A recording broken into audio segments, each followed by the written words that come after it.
Load sharing of transformer project.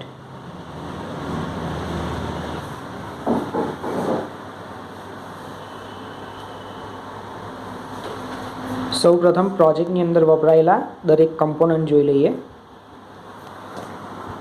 Screw terminal, 10 ampere CT, 12 volt SPDT relay, screw terminal output, DPDT relay 12 volt, dummy transformer primary, dummy transformer secondary, main power supply transformer, PT transformer,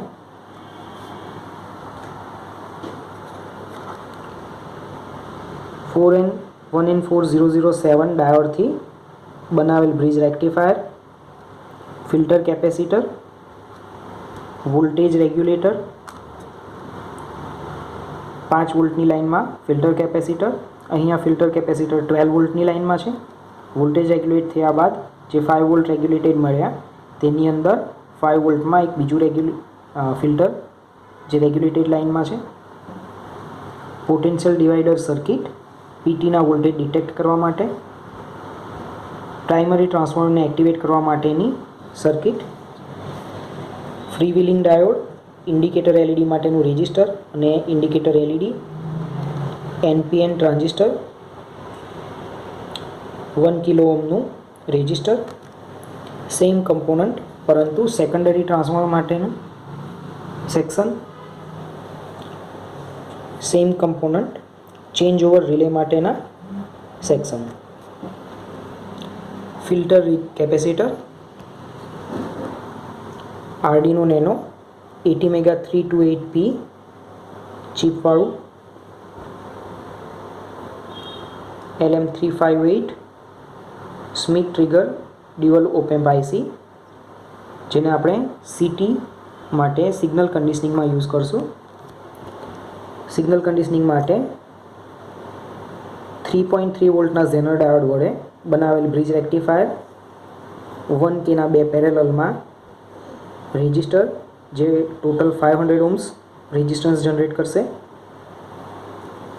filter capacitor 22K resistor 100 ohms series resistor Arduino સાથે connection થાય તે લાઇનમાં, red LED તેનું resistor, yellow LED તેનું resistor, green LED તેનું resistor, LCD display, contrast setting માટેનું port,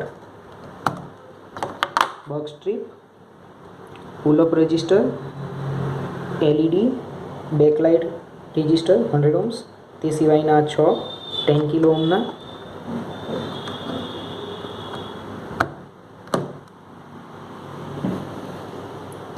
ESP8266 node MCU version 1.0, 1K series resistor, Arduino nano 5 volt configuration છે જ્યારે નોડ MCU 3.3 વોલ્ટ કન્ફિગરેશન છે. એટલે એ બંનેની વચ્ચે સિરિયલ કમ્યુનિકેશન દરમિયાન 1 કિલો ઓહ્મનું રેજિસ્ટર સિરીઝમાં તથા TXની પિન પર 2.2 કિલો ઓહ્મનું રેજિસ્ટર 2.2 થી 4.7K ની વચ્ચે કોઈપણ વેલ્યુ પેરેલલ ગ્રાઉન્ડ કરી શકો. 3.3 વોલ્ટની જે લાઇન બની તેની અંદર ફિલ્ટર કેપેસિટર. આ સિવાય એક મોબાઈલ એપ્લિકેશન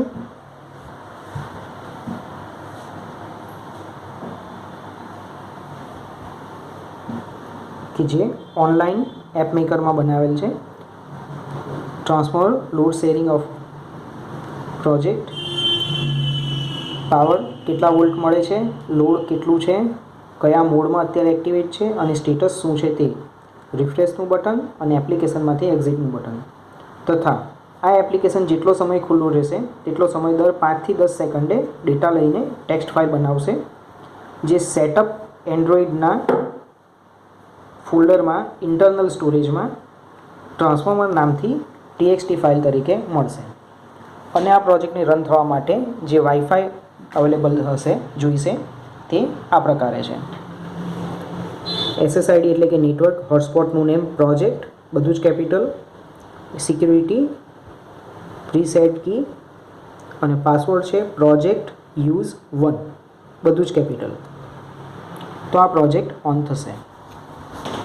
તથા પ્રોજેક્ટ રન કરવા માટે આપણને એક સ્વિચ ફેસિલિટીવાળી લોડ બેંક, એક ફિક્સ લોડ તથા 4 થી 6 એમ્પિયરનો વેરિયાક જરૂરી છે.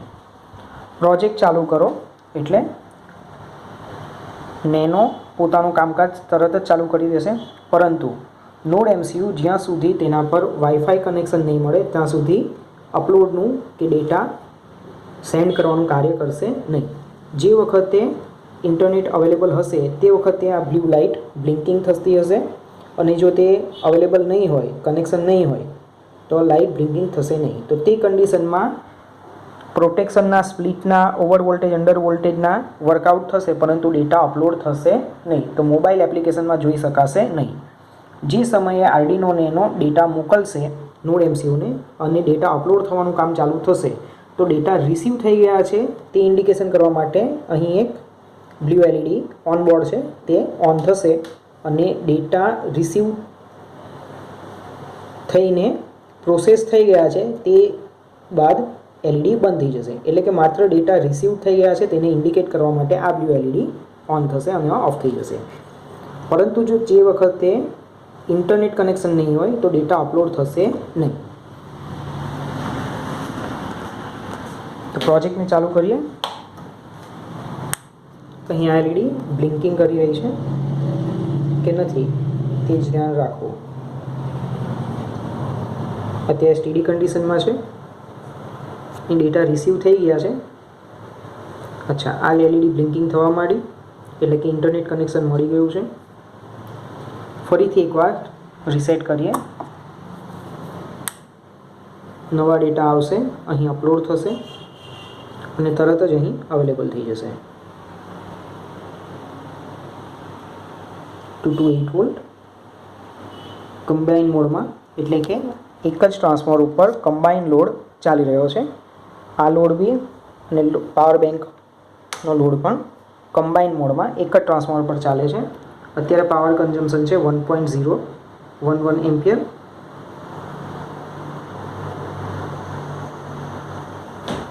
દર અમુક સમયના અંતરે ડેટા અપલોડ થશે, પરંતુ કોઈક ઇવેન્ટ થાય તો એ ડેટા તાત્કાલિક અપડેટ થશે અને પ્રોટેક્શન ઓન છે કે ઓફ છે તે બતાવશે. અત્યારે નોર્મલ કન્ડિશનમાં છે. હવે માનો કે કોઈ એક કારણથી લોડ વધે છે,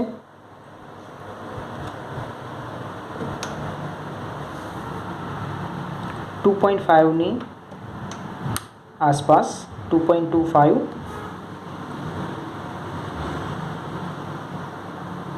હવે અહીં સ્પ્લિટ મોડ બતાવશે.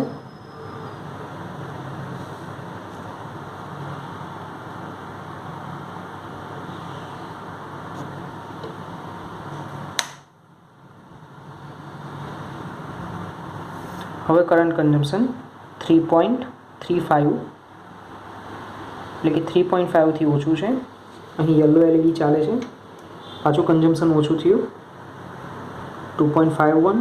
હજી એક બલ્બ બંધ કરીએ તો 2.5થી ઓછું થયું. પાછી ગ્રીન એલઈડી, પાછું કન્ઝમ્પશન અમુક સમયની અંદર અપલોડ થઈ જશે. સ્પ્લિટ મોડમાંથી કમ્બાઈન મોડમાં આવી જશે. Green light,